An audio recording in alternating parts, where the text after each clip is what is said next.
నమస్కారం నేను doctor Lalitya skin and laser centre Nalgonda. ఈరోజు మనము చిన్న పిల్లల్లో డైపర్ ర్యాష్ రాకుండా ఎలా ప్రివెంట్ చేసుకోవాలి అనేది తెలుసుకుందాము.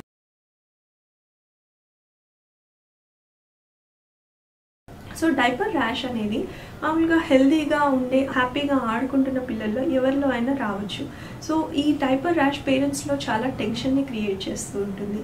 సో దానికి మనం ఎలాంటి జాగ్రత్తలు తీసుకోవాలి అంటే డైపర్ వేస్తున్నప్పుడు ఖచ్చితంగా మొత్తం క్లీన్ ఏరియా అంటే బాగా వెట్ ఏరియా మీద డైపర్ వేయకుండా చూసుకోండి.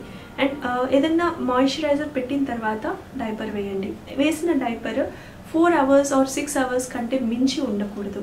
అండ్ ఫ్రీక్వెంట్ కొంతమందికి ఎంత ఫ్రీక్వెంట్గా చేంజ్ చేస్తున్నా కానీ మనకి ర్యాష్ అనేది వస్తూ ఉంటుంది. సో అలాంటప్పుడు మీరు యూస్ చేస్తున్న డైపర్స్ బాగా అబ్జార్బెంట్ డైపర్సా కాదా అనేది ఒకసారి చెక్ చేసుకోండి. అండ్ కొన్నిసార్లు మనము డైపర్ బ్రాండ్ చేంజ్ చేసినప్పుడు కూడా ఈ డైపర్ ర్యాష్ రావడం అనేది తగ్గిపోతూ ఉంటుంది.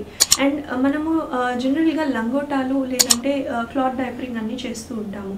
In case cloth diapering is also good. I'm not avoid cloth diapering, but cloth diapering చేస్తున్నప్పుడు కూడా మనము ఏరియా అనేది తడి కాకుండా చూసుకుంటూ ఉండాలి. ఇప్పుడు మైక్రోఫైబర్ క్లోతింగ్ ఎప్పుడన్నా వాడుతూ ఉన్నప్పుడు అది స్కిన్ దగ్గర ఉన్న మాయిశ్చర్ కూడా బాగా లాగేస్తూ ఉంటుంది. సో అలాంటి క్లాత్ యూస్ చేయకుండా ఉంటే మంచిది. అండ్ ఈ కాటన్ క్లాత్ కూడా మీరు లంగోటాలు వాడుతున్నప్పుడు తడిచిన వెంటనే తీసేస్తే మనకి ఆ ర్యాష్ రాకుండా ఉంటుంది. డైపర్స్ వాడినప్పుడు 4 to 6 hours మించి పెట్టకుండా ఎప్పుడు ఫ్రీక్వెంట్గా చేంజ్ చేస్తూ ఉండాలి.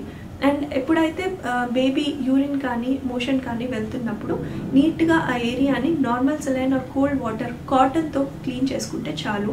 స్పెషల్లీ రిక్వైర్డ్ బేబీ వైప్స్ అట్లాంటివి ఫ్యాన్సీవి ఏం అవసరం లేదు. అండ్ కుదిరితే ఒక జింక్ ఆక్సైడ్ క్రీమ్ ఏదైనా ఉంటే అప్లై చేసి డైపర్ వేసేసేయండి. సో దట్ ఇవన్నీ మనం పాటిస్తే ర్యాష్ రాకుండా ప్రివెంట్ చేయొచ్చు. Thank you.